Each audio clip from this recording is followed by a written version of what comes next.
Good evening, everyone. Welcome to the Movie Magic Show for Wednesday, the 27th of July, 2022. I'm one of your hosts, Shane Bailey, joined by my wickedly talented cast. To my right, he loves his VR and shaking his hips like Shakira. Please welcome back the era of Jason Mira. Hello. And to his right, it's the dulcet tones in your headphones here to engineer a sincere atmosphere, Terry Fear. What's up, dude? And to his right, it's the film filleting, TV show hating, thought elaborating, Mr. Movies, Ben Stapleton. Hi, Shane. Oh no, Ben, what's going on? Is my audio also bad? Is that something? No, it's fine. It's just you didn't sound enthused to be here. I'm trying to be like Gates. Dude. It's like, Chill. Hey. Hey, what's going on? Maybe you're too relaxed in that hoodie. That's an hoodie, right? Like- It is Yeah, an it is. hoodie. Yeah, I'm in my hoodie too. yeah. I'm in a It's like hoodie. Jason is trying to like neg the whole show, like to make it like it, you know, like he doesn't care, like, oh yeah, hey podcast, whatever. Hey, What's up, party peoples? What's up? You know? I'm going to single you out, Jace. Jace, you haven't been in a while. How are you? Oh, I'm good. Busy. Really busy. A lot of things Sogashi. happening. A lot of things happening in life and stuff. So I haven't even been able to stream myself, or play any video games.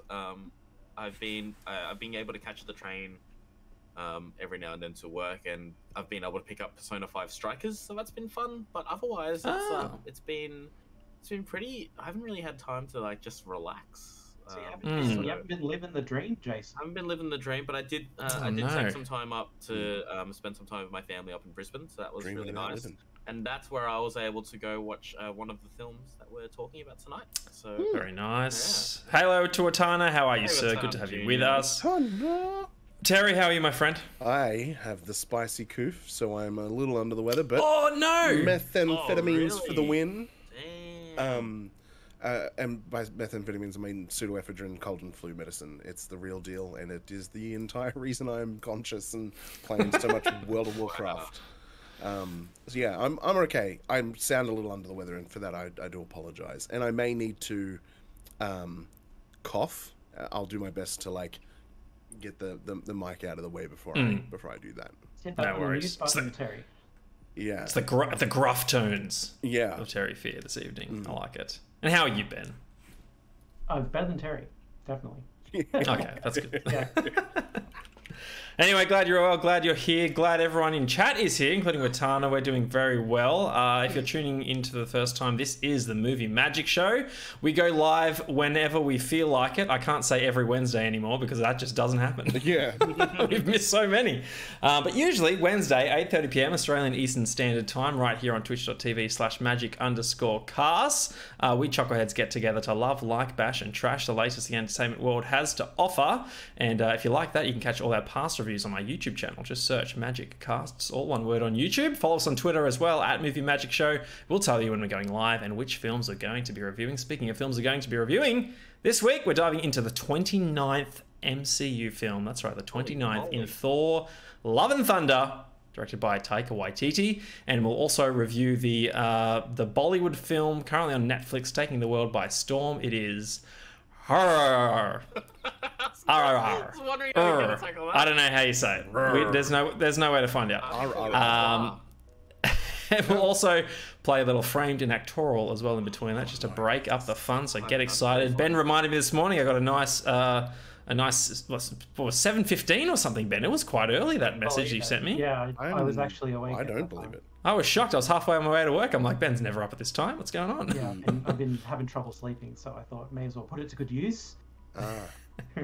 Remind Shane not to do the puzzles before the show. Thank you very much, my friend. Before we get to those puzzles and our reviews, we need to set up our end games. These are games we like to play with you at the end of the show. First among them are our film quotes. We're going to give you two separate film quotes. You need to guess which films they're from. I defer to the era of Jason Mira for movie quote number one. Okay, well, the first quote, which I sent to you a couple of minutes ago, was, "You think we're..." Sorry, let me start again. "You think we're all gonna jump out of bed in the morning and have a big, hot, steaming cup of pig fat?" Yeah, I'm channeling Ben vibes here. I've got no idea. Yeah, it does. That quote does come with a lot of emotion behind it. So saying it pretty deadpan, it might not elicit a memory. So Okay. I have other other quotes from the film that we can. Nice. Go Good, off of, good. so, That would Maybe be the intonation will Yeah. will give more hints. We'll see. We'll see. And movie quote number 2, courtesy of the Mr. Podblast over there.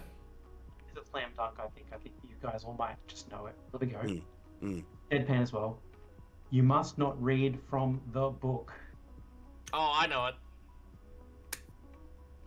I don't get it either. I don't know. I got it. Must not read from the book.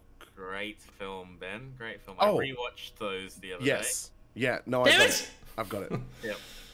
All right. Hopefully I can get it as well before the end of the show. And the other game we like to play is 6 Degrees. We're going to give you 2 actors. You need to link them via actors they star alongside. Mr. Terry Fear has our pairing this evening. Okay.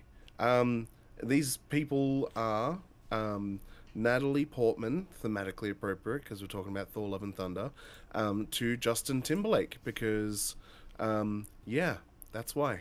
Just cause. Very nice. Natalie Portman to JT. Yeah. We can do that at the end of the show. 2 contemporary actors. I feel like we can do this. I think I've maybe done it. Have you done it, Terry? No. Okay. I normally would have, but I was playing WoW. I did not prep. Oh, hang on. I've got it. Yeah, I've got it. 2 Degrees. Yeah.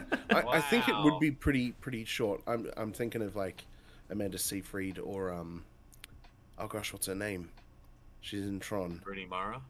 No. Olivia Wilde. That's Olivia that's Wilde. Seyfried. She's in China. Oh, okay. There you Yeah. go. Olivia. Anyway, we'll get to those end games at the very end of the show. Before we get to the end of the show, let's get to the start of the show with our first review. It's going to be of RRR, which is a 2022 Indian Telugu language epic action drama film directed by S.S. Rajamouli, who wrote the film with V. Vijayendra Prasad. The film stars N.T. Rama Rao Jr., Ram Charan, AJ Devon, Aliyah Bhatt, Shreya Saran, Samu Thirakhani, Ray Stevenson, Alison Doody, and Olivia Morris. It is a fictional story about 2 real-life Indian revolutionaries, Alluri Sitarama Raju and Koramam Bhim, and their fight against the British Raj. Set in 1920, the plot explores the undocumented period in their lives when both revolutionaries chose to go into obscurity before they began the fight for their country. Rajamouli came across stories about the lives of Rama Raju and Bhim and connected the coincidences between them, imagining what would have happened had they met and been friends. The film was formally announced in March 2018. Principal photography of the film began in November of that year in Hyderabad, which continued until August 2021, owing to delays caused by the COVID-19 pandemic. The film was shot extensively across India, with a few sequences in Ukraine and Bulgaria. The film's soundtrack and background score is composed by M.M. Kiravani, with cinematography by K.K. Senthil Kumar and editing by A. Shrikar Prasad. Made on a budget of $69 million, RRR is the most expensive Indian film to date. Wow. It was released theatrically on the 25th of March 2022 and opened to positive reviews from critics with praise for the performances, particularly Rama Rao and Charan, and screenplay by Rajamouli. With $30 million worldwide on its first day, RRR broke the record for the highest opening day collection earned by an Indian film.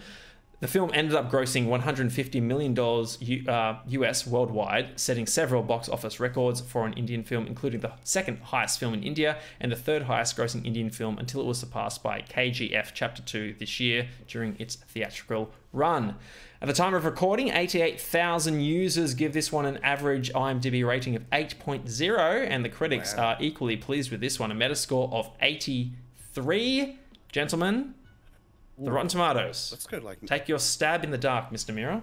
90. right. Mm. Now I'm going to sound like an asshole because I was going to say 93. Oh. I'm gonna say 94. Ooh, you're all hitting in the right ballpark. 91% certified fresh. Nice. So So Jace it's wins. me? Jason wins, but he can't review it because he hasn't Because I seen haven't it. seen Yeah. The next closest But- would be me. So yeah, from the movie poster, I could see thematically it's quite dramatic. Yeah. Just a touch. It's very dramatic. Yeah, and Dulcet tones, I'm going to throw it to you, sir. RRR. For anyone who would like to check this one out, it's available on Netflix currently. So square away 3 hours and 5 minutes of your time for this certainly epic Very well action worth. drama film. Very. Exactly, much I'm going to reinforced the start VOC. by saying very well worth the duration. I loved this film. I wasn't 100% sure what to get into. What I was getting into. I have seen some Bollywood films in the past, and I don't hate musicals or anything like that. So I was coming to this, I suppose, with a nice equal kind of set of predispositions. I wasn't against or for. I was like, this is just going to be a movie that I'm watching. I was intrigued because Ben had already seen it and was like, you need to see this movie. Everyone, it's like, I started watching this movie and now I can't stop. I love this film. Like a slight at how long it is. Like, I Yeah. can't stop watching it because I have to get to the end and it's never going to end. Yeah, it was a little. That was a little bit of a play on the duration of the film. Nice. I loved the film. It's like, it's this perfect storm of like House of Flying Daggers, musicals. Some of the visuals are a little underwhelming, like the visual effects. But considering its budget was 69 million, I'm pretty impressed with how all of it worked. Especially when there was a thing at the start. It said like all of the animals except for I think a couple of them were all digital. They have a disclaimer at the start to say that all of the animals that you see, except for a couple of specific instances, are computer-generated animals. I'm like, that's expensive to decide to, and there's a lot of animals in the film. I loved the two characters. I loved Beam. I loved how often he's like Beam, and like the voices that these guys have got. It's unfortunate that it's a dub, but the dub has like really cool masculine voices for the men. I loved the dance number, and I didn't know this, but the Hindu word for dance is gas, which is just brilliant. Learned that from watching this film. And watching that dance off as they're like drumming heaps heavily and doing all of this stepping, I'm like, I just want to get up and do that with them. Like I'm like, I wish I was in this crowd. If I saw people doing that dance like them, I would be inclined to be that random person on the street that joined the musical. It's like that. It's like I suppose one of the critiques that people have said of musicals is like what's real and what's not. Are they actually dancing in the street? And like these guys are at this event, they are dancing. I'm like, I would believe that it stretches my ability to actually believe that this might have happened at this event. I like that because that is a core criticism of musicals. Like, no one would ever just start dancing on the street and everyone else would join in. I'm like, you know what? I could if I saw this happening. Yeah. And I would be compelled. Especially with the beats that they were dropping. I'm like, this is just so good. So yeah, loved the music, loved the singing, didn't like the dub. The action was phenomenal because like it's like House of Flying Daggers meets Bollywood. I suppose there's like some cheaper Bollywood productions that I've seen kind of try and grab that type of dudes like soaring through the air and kicking and doing things that defy gravity. This has elements of that, but the introduction, what's the other, so not Bim, the other character, the police officer. Hang on a second. Standing by. Raju. Ram, that's the actor's name. Ram Charan. Ram's I the swear actor. they actually put in the subtitles Ram a number of times. Yeah. I have a big problem in the best case, remembering characters' names. And this one, it was weird because the character is called Raju, but I swear sometimes I think I saw Ram as well in the subtitles. Which is the guy who played Raju. The guy who played Raju, which is probably why I'm calling him Ram, because I don't think I remembered that he is the actor. Yeah. But anyway, that dude is thing. handsome. My goodness, is he handsome? Like, and like the introduction to him, that scene in this little compound that's getting overwhelmed, and he's just like, this British Raj guy, he's like, arrest that one man in particular in this crowd of rioters, and everyone's like, what are you talking about? And Ram's just like, it will be done, and he just does it. I'm like, whew, like, just really, really good. It was interesting seeing the guy that played the Punisher in one of the Punisher movies. What was his name? Thomas Jane. Yeah. We're talking about Ray Stevenson, the Ray old guy? Stevenson, the older guy. Yeah. Ray Oh, Stevenson. that's right. Yeah, it was interesting seeing him because he does have that kind of menacing kind of presence and face. It was kind of cool seeing him as a villain, and I can see this movie being a trap in Movie Actor Go, because like you could get to a movie that he's in that's a contemporary kind of Hollywood movie, and someone could just say and if you've forgotten that the movie guy's the main actor's name is Ram, and you've forgotten his surname, you're cooked, you're toast. Good, It's like it's another Jackie Chan. Yeah, I don't know. Lots of other stuff to kind of say was good, but my brain not work so good at the moment. So I said music was good. The visual effects were okay, like very, very forgivable. Some stunning set pieces, like some of the action sequences and the set pieces that were coming out were just huge, and lots of, like, even though there's a lot of not great visual effects, the practical effects that they were using, which I suppose come under the umbrella of visual effects, were really, really good. Like the truck kind of coming through and ramming things, that was really good. Yeah, I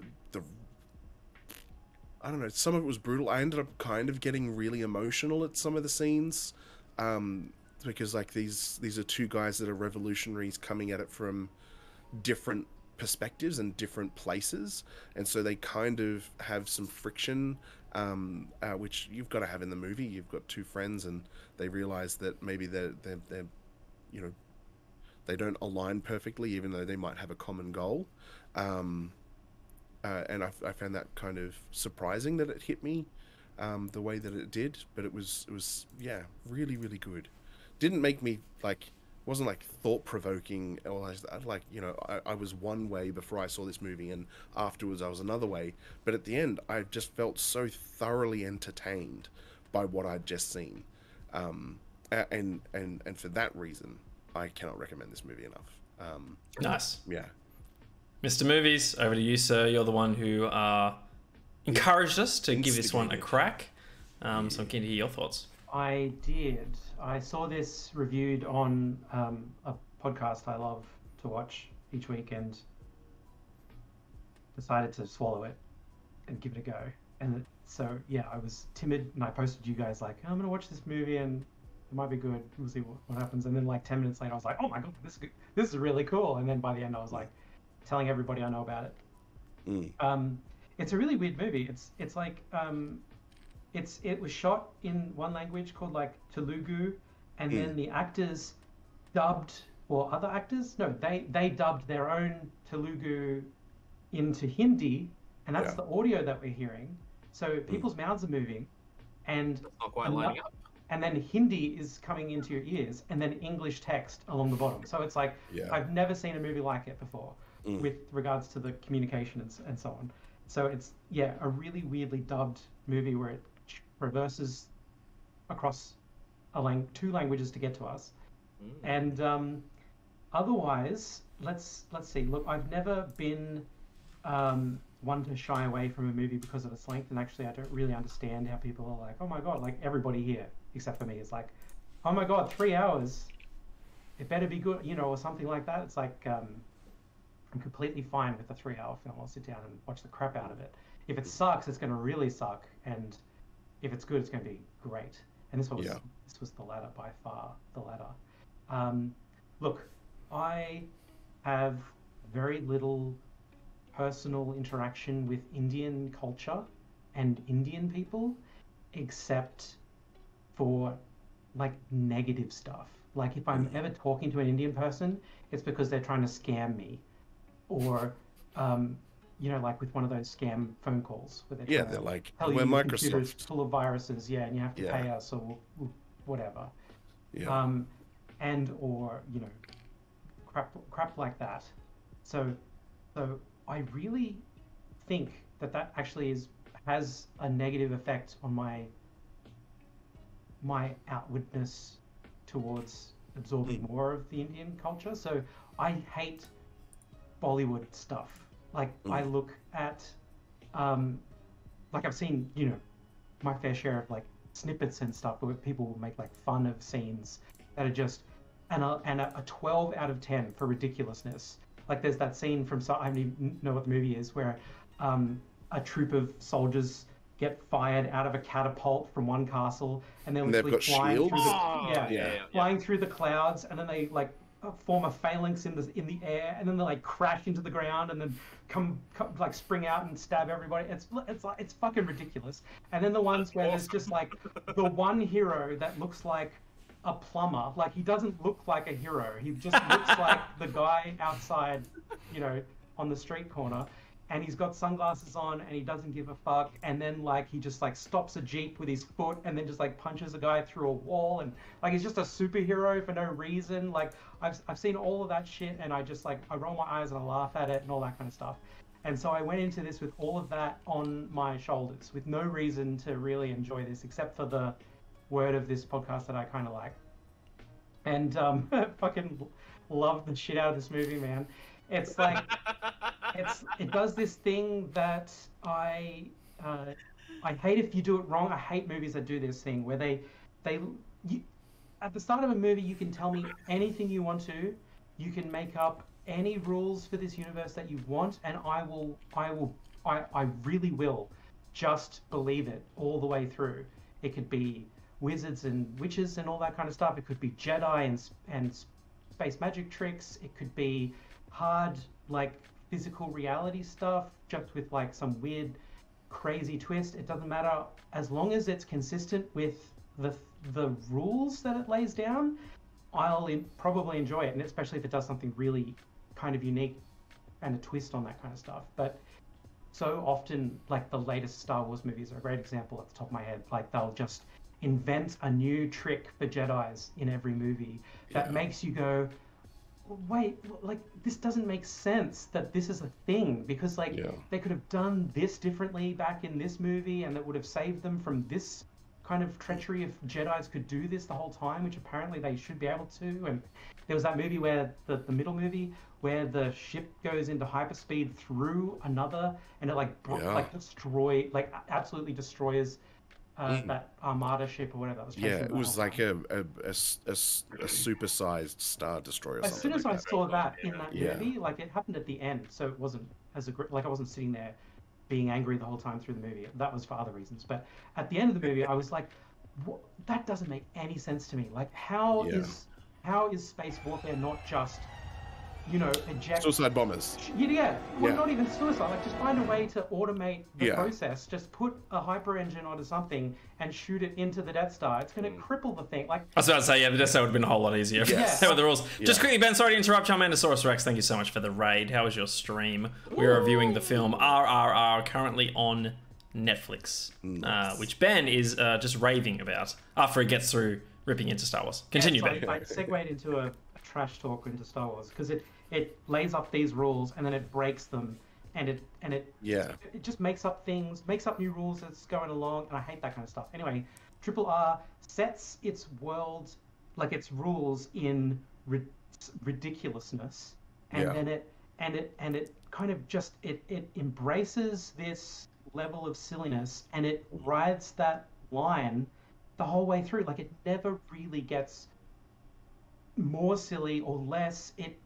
It's perfectly balanced between set me up and tell me what to believe and the Bollywood thing where it just goes ham and is ridiculous, you know, like where everybody would turn into a Power Ranger and imbue the power of the jungle and then turn into a tiger or whatever. It doesn't matter. But all right, so with that all behind us, this movie puts the phrase triple threat to shame. Like, I think you shared something with me, Shane, that was like comparing La La Land, where it's like, these guys are dancing, they're singing, they're acting, they could do everything, and you watch like these fuckfaces in La La Land do a little bit of a tappity tap, and that's like to like a 45 BPM song, and then you go to RRR, and these guys are like, their legs are falling off with the amount of skill that they have to exert to. Oh man,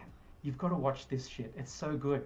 And Terry mentioned the singing. Like there is a song in the middle, and then there is like a legitimate, like a musical where it just breaks from the plot at the like in the credits, where it's I'm gonna get to that in just a sec. But it's the musical song that I love, where they're actually performing music in the story. It's not like something happens and then everyone just breaks into song and dance, and you're like, wait, are they actually singing and dancing right now, or is this like a soliloquy or a metaphor, or what am I supposed to do with this information? It's them actually, someone is actually playing a song, and they're actually showing off how great of dancers Indian people are compared to English people, and then they have like a dance off, and they're doing this whole thing, and it's really, really cool. And then at the end, it's more like what's that fairy's name in the Shakespeare play? I mean Puck. Puck. It's like at the end of that play that I forgot the name of. Midsummer Night's Dream. Midsummer Night's Dream. Yeah. When Puck says to everyone, like, this was, it was all a telling, and we can now go back into our lives, and this was all just stories and all that kind of stuff. And he has that address directly through the fourth wall to the audience.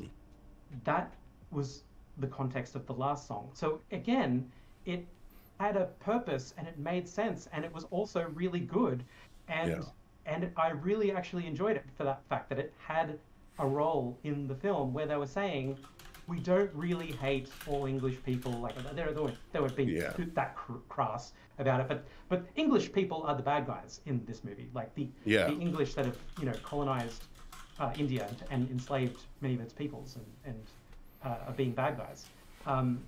But at the end, it's like, we're all friends now. Everything's great. We're actually we're actors, and this is great. Don't go and injure any white people you see after you see this movie or whatever.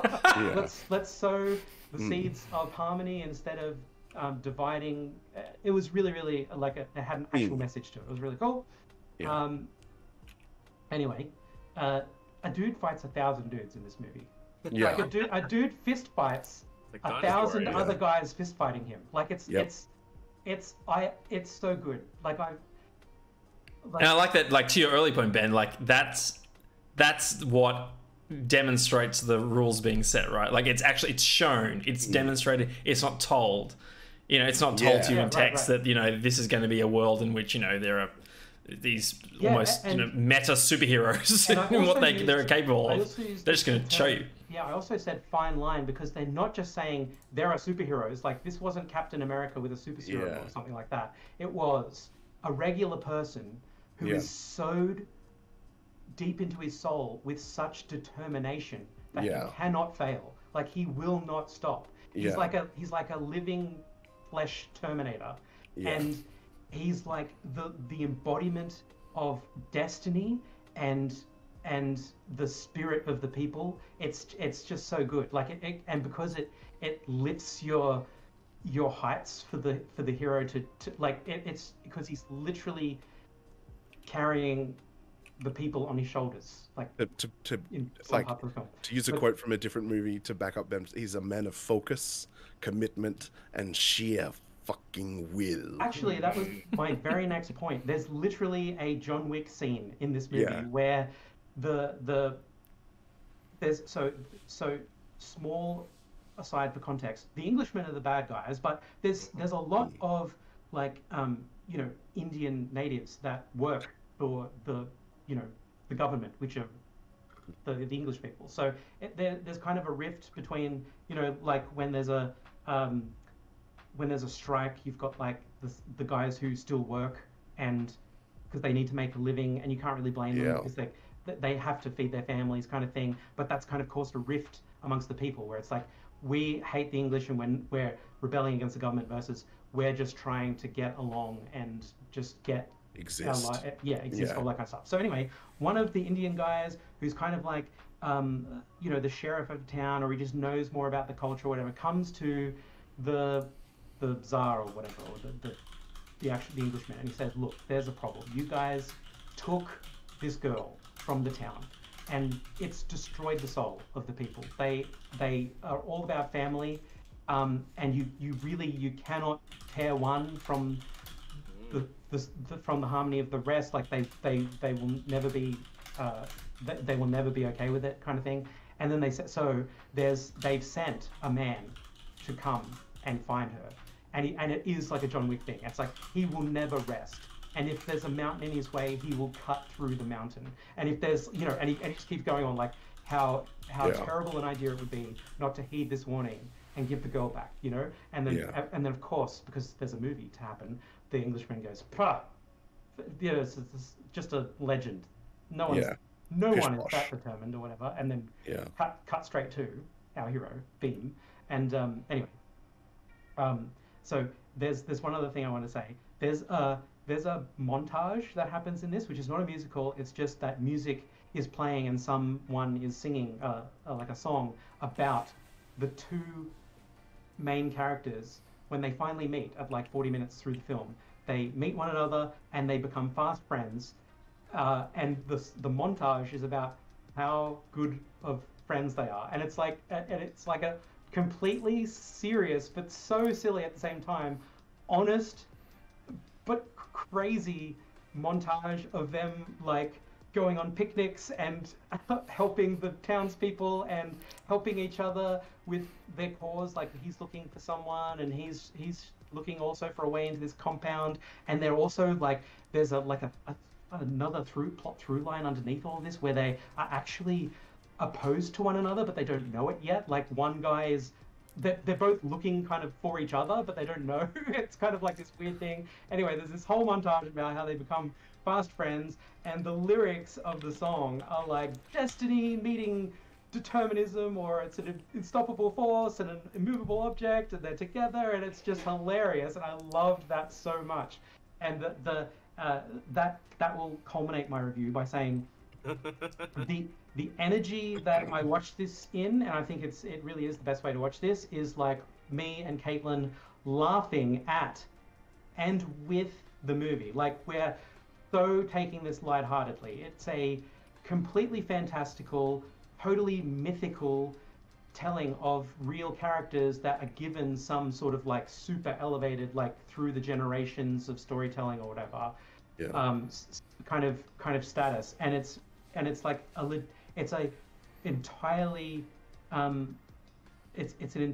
honest telling of this totally ridiculous story, and it's just done so well. And we were just laughing the entire time. And again, not like laughing at how stupid this scene is or how dumb that was, but we're just laughing at how entertaining, how honest and passionate all the filmmakers here are, and the characters, and how they're getting away with this over and over again. Like they're one-upping themselves. Like the dude fights 1,000 dudes at the first scene of in the first minute of the movie, and then they just keep getting better and better, like set pieces, and I just keep getting blown away, and I'm laughing at myself, still being shocked at this thing that's like, we're going to shock you. And I'm like, okay, movie. And then they shock me. And then they shock me again. And then I'm just like, I couldn't possibly be more shocked than this. And then they just do it again. And I'm just like, this is amazing. I can't believe it.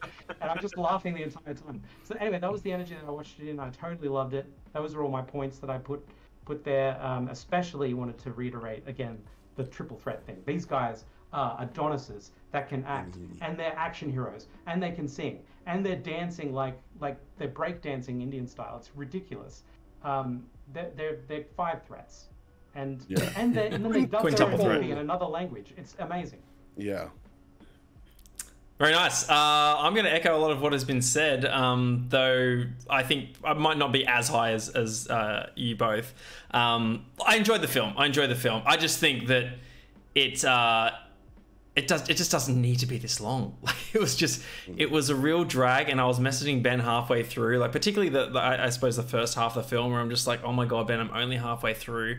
I'm that invested now that I need to finish it, and I was thankful that I got to the end of it, and it wasn't for the typical reasons. Like I was invested for the melodrama. I was invested because I was like, I need to see what happens between these two characters. I need to know when the truth is revealed, what is going to happen to their friendship. I was hooked on the romantic arc as well. I'm just like, how is this guy going to get the girl? Like, I'm rooting for him. There's like a whole like 20-minute sort of like sequence just that's essentially just like romantic comedy, wingman each other, trying to help him get the girl. Like, one of them's, you know, trying to pursue, but he's not confident in himself, and there's a language barrier, and it's awkward, but it's so charming and amazing at the same time. And that's just, you know, this little 20-minute sequence in the middle of this fantastical action film that, you know, we've just been talking about. So, yeah, for me, it was just like, I wish it was more efficient in its storytelling. I suppose that's probably part of its charm. But I have to agree, like, on the points that you guys are most impressed by, the action, the choreography, the cinematography as well needs to be called out also. Like, it's so over the top, and it's so fantastical. I like the way you put that, Ben, because it's not trying to be realistic and gritty. It is going to show you in intricate detail the lengths to which they've tried to make this entire sequence as extravagant and over the top as possible, to the point it's like, let's make sure we get all the fireworks in this sequence, because I want the audience to understand how crazy we're going for with this entire scene. And let's make sure, you know, we get like the 100 animals that we're, you know, CGing on screen at the moment, and not just focus on the ones at the front sort of thing. Yeah, and like you just don't see that level of detail in particularly a film like, to your point, Terry, of this budget. Like, it's ridiculous what they're able to extract from $69 million US. So I think that just needs to be commended. I don't think this is for everyone. At the same time, though, I'm probably going to give it a don't miss it, because I think it's like, give it a shot. Like, it is so impressive that it just deserves for you to take a chance on it. Is probably how I would put it. Like, it's one of those things, like, almost from like an academic perspective. It's just like, watch what's being done by Bollywood cinema in 2022. Like, I think this will be the gateway drug for many people into Bollywood action films. Yeah, anytime this director releases another film, I'm going to have to check it out. I would say. Sorry. I was going to say, you're going to check out their back catalogue as well? That's a good point. Yeah, he has other films already, doesn't he? That's a good point. I should look them up. And the two leads. I'm going to try and watch another movie of them too. 100%. Yeah. Actually, the Raj guy. Oh my god. Oh my goodness. I have to watch without Caitlin in the room. Jealousy happened just from this angle. Yeah. I would think that a good, like, if you really cannot like stand seeing the number 3 in 3 hours for a feature before, like, there's no way I could watch a 3-hour movie. It better be brilliant. I would say a great litmus test for this is, like, legitimately watch until the two leads meet. It's a good 30-40 minutes. I can't remember exactly the timestamp or anything like that. Yeah. But it will give you a great indication of what to expect for the rest of the film. It's got a little bit of everything at that by the time you reach that point. And if you reach that point and you didn't even notice that it's been 40 minutes, keep going. And if you reach that point, you're like, you know, Indian cinema isn't for me, then watch the rest of it anyway, you jerk. But anyway, you might want to stop. That's fine. Yeah. I actually think, like, the strongest storytelling in this movie happens in the last half, in the last 90 minutes, where you're getting Raju's backstory, because his sort of motivations are the one most shrouded in mystery, and it's like you really find yourself gravitating towards Beam and his plight and his mission, and like, really rooting for him. But then you understand the motivations of Raju. You're like, oh wow, yeah, like, this is a great, you know, juxtaposition. This is a great dichotomy we find ourselves in as an audience member. It's like, I love both these guys. Like, you know, like, why? Why, universe, have you know put them against one another, sort of thing. You made me remember something that I liked about it, which is you have two different character drivers, and one is front loaded that everyone's on board with. We all hate kidnapping. We all hate child abduction, kidnapping specifically. So it's very easy to get behind Beam's character in the initial because of that. But that slow reveal and the unpacking of Raju's the actor Ram is very, very satisfying to see it slowly unfold. As like, it's like peeling layers off the character, because he's just so stoic in the film. Like, there's and it's hard to see, especially when there's the criticisms of his fellow Indian nationals that are like, how can you be doing this to your own people? And he's just like stone-faced in front of that. I was super impressed with how, like what you guys have both just said, how they really dug themselves a hole with that character, with Raj. And like he, to me as well, I was really like, there's no way I'm sympathizing with this character. Like he's one of the main characters, he's the hero of the story or whatever. I'm supposed to be barracking for him. I cannot get on his side. And then they fucking somehow pulled a rabbit out of a hat, and I am in tears empathizing with this guy. Who, like, now that I realize now I see everything that has just happened up until this point in a whole new light.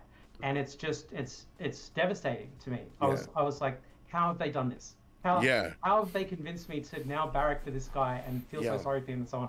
When I've seen the stuff that he's done, he's like torturing people, and he's clearly the antagonist of Beam, who's my favorite.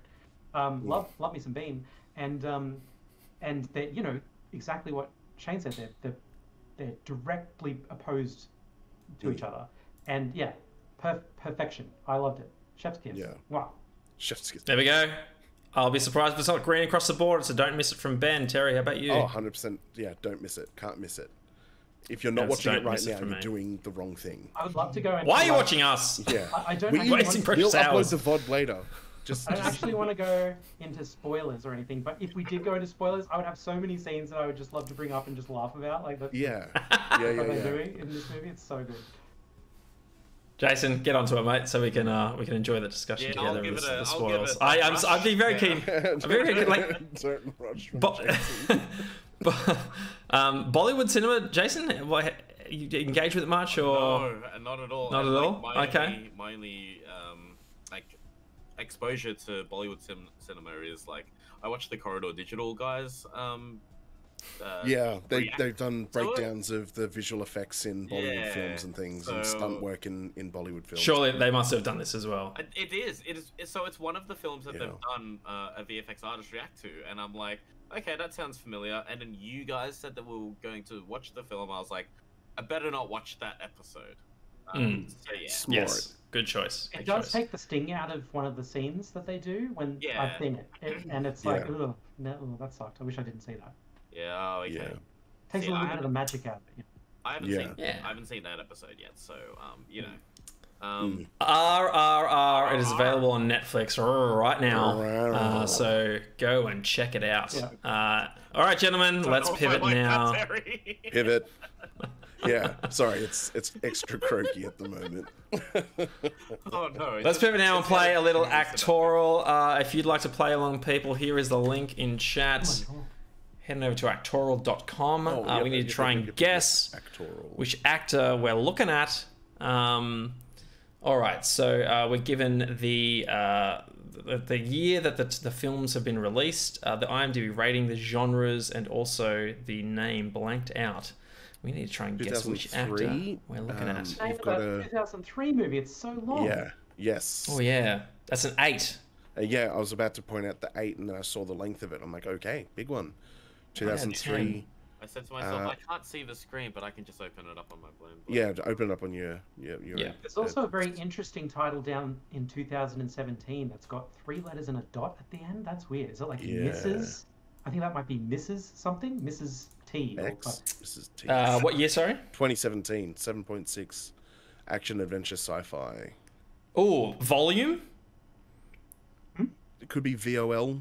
Guardians of the Galaxy Volume 2. Oh, right. Yeah. Volume 2. Oh, you know what? Volume 2. Oh, hang on. This Kurt Russell? 2018-19, they're the Avengers. Okay. Avengers movies. So Hateful Eight is, what year was that? 2015, I think. What are you looking at? Which one? So if it is Kurt Russell, Hateful Eight would be one of the films, but it's not. Well, maybe. It might not. Kurt Russell isn't in Endgame or Infinity War, though. Yeah, true. It's got to be one of the main Guardians. Okay. It's got to be one of the Guardians. Yeah. Is Avatar here? Action, adventure, fantasy, science fiction, 7.8, 2009. Maybe it's Zoe Saldana? You might be right. Zoe Saldana. What about Colombiana? When was Colombiana? 2011? That looks like it could be it. That's an action thriller crime drama. Yeah. That was, okay. Star Trek? What year is Star Trek? 20 something? 2013 Star Trek Into Darkness. Yeah, it's Zoe Saldana. I think it's Zoe Saldana. Let's take a guess. Boom! Nailed it. Well done, guys. Nice. The MCU makes it easy. When you can identify an MCU movie, it's Center Stage and Crossroads. Oh, I forgot she was in Crossroads. Every time I watch an MCU film She's and in The Terminal, they've 2004. taken another actor, I weep a little bit. Like a good actor that I love, and he's now in an MCU movie. I'm like, oh, they got him. They got Jake Gyllenhaal. Oh my god, not Jake Gyllenhaal. I love Jake Gyllenhaal. Yeah. Curse of the Black Pearl. Who is she in Curse of the Black Pearl? She's the you stole my ship. Yeah, the one that Captain Jack owes a ship to. Oh, That right. one. Yeah. That one. There you go. Yeah. The amount of times that Zoe Saldana has saved the universe in sci-fi movies is out of control. Star Trek, Avatar, and then Guardians. Yeah. Just going around to different sci-fi worlds and She's good saving in the The Terminal day. as well. She plays one of the immigration and processing people. Yeah. All right, time for our other favorite game, Framed. Framed.wtf. Link is in the chat. Heading over here, we're given a frame from a movie. We need to try and guess which movie we're looking at. Ferris Bueller's Day don't Off. like Mondays. Is that Well, I don't know. I just I think I don't like Mondays. I don't know. Maybe. And the first thing I thought was The Breakfast Club, but I don't think I've seen that frame on The Breakfast Club. I've seen Breakfast Club enough that I should have recognised it if it was there. It's not the most. I watched the most recent The Suicide Squad recently. I feel like something like this was on there. Oh yeah. And it would have been the. That wasn't too bad. That movie actually. I didn't mind that movie. I heard it was. It was okay. I wasn't looking forward to it. I was like, you know what, that wasn't so bad. Any other ideas? I liked yours and Terry's idea. It looks too good to be Ferris Bueller's. Like it looks like a digital film, not a print film. So I'll try the Suicide Squad. See what Okay, it's not coming up. It's not the Suicide Squad. Something else. Let's try Ferris Bueller's. Yeah, it's Ferris. Hang on, how to spell Ferris? F-E-R-R? Something like that. It's not coming up. What about Zodiac? Oh, yeah. Zodiac? It does have that prison kind of thing. Yeah. It looks like a Not Zodiac, but we've got second frame. Vote for your prom queen. Something Friday.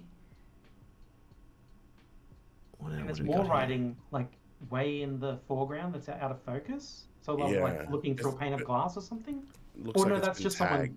Yeah, someone's tagged. I think it's just been tagged. Yeah. Yeah, someone's tagged it. You're right. Silver spray paint. So maybe like Freaky Friday or something like that, or like one of the Happy Death Day. Oh, maybe yes. I think it might be based on the getting maybe horror 80s. movies. I'm getting 80s vibes. Happy Death Day. Hey, Andrew, do you know this one? Help us out. Can you give us hints? Oh, Andrew, let's see how we go. See if we can get hints. I'm thinking 80s based on the 80s, but I don't think it's actually filmed in the 80s. To Ben's point, the quality is too high. I've got it on my own monitor here. I'm going to guess Happy Death Day. I think it could be Happy Death Day. Okay, you try that and let us know how you go. Oh, wait, is it? I've got the fourth. I've got the fourth scene, and oh, Terry, you're jumping ahead. No. I've typed in the guesses that we made: Suicide Squad, Zodiac, and Happy Death Day. Is that? Okay. I can't. That's not I can't. at all how we were playing that. Like we weren't going to make like 5 guesses for the first frame and then just enter them all in. Which you make one guess and then you adjust. Reassess. Yeah, there's no way it was going to be Suicide Squad based on that second frame, for example. No, but that's why Suicide Squad was the first guess. I honestly think it might be the Breakfast Club. Yeah. Okay. With what I've seen in frame 3, I'm thinking John Hughes. Yeah, I think it is. The Breakfast Club. You're correct, Ben. Woohoo! Look at that. If you look at the fourth frame in particular, which is I wouldn't got off the third Happy one. Death Day. Oh, fourth one for sure. Yeah, it's them. There you go. That's obvious. Yeah, for sure. I've only seen The Breakfast Club once, but yeah, so I don't remember these other ones. I dated someone who loved John Hughes films, and she wouldn't stop talking about John Hughes films, and it ruined them for me, so I'll never watch them again. Yeah, cool. Right. Yeah. Yeah, right. Yeah. That'll do it. I've still got the verdicts up. There you go. That is framed and actoral. What time we got? It's 9:50. We should probably get. There's no time for movie act to go. Sorry, guys. We're gonna have to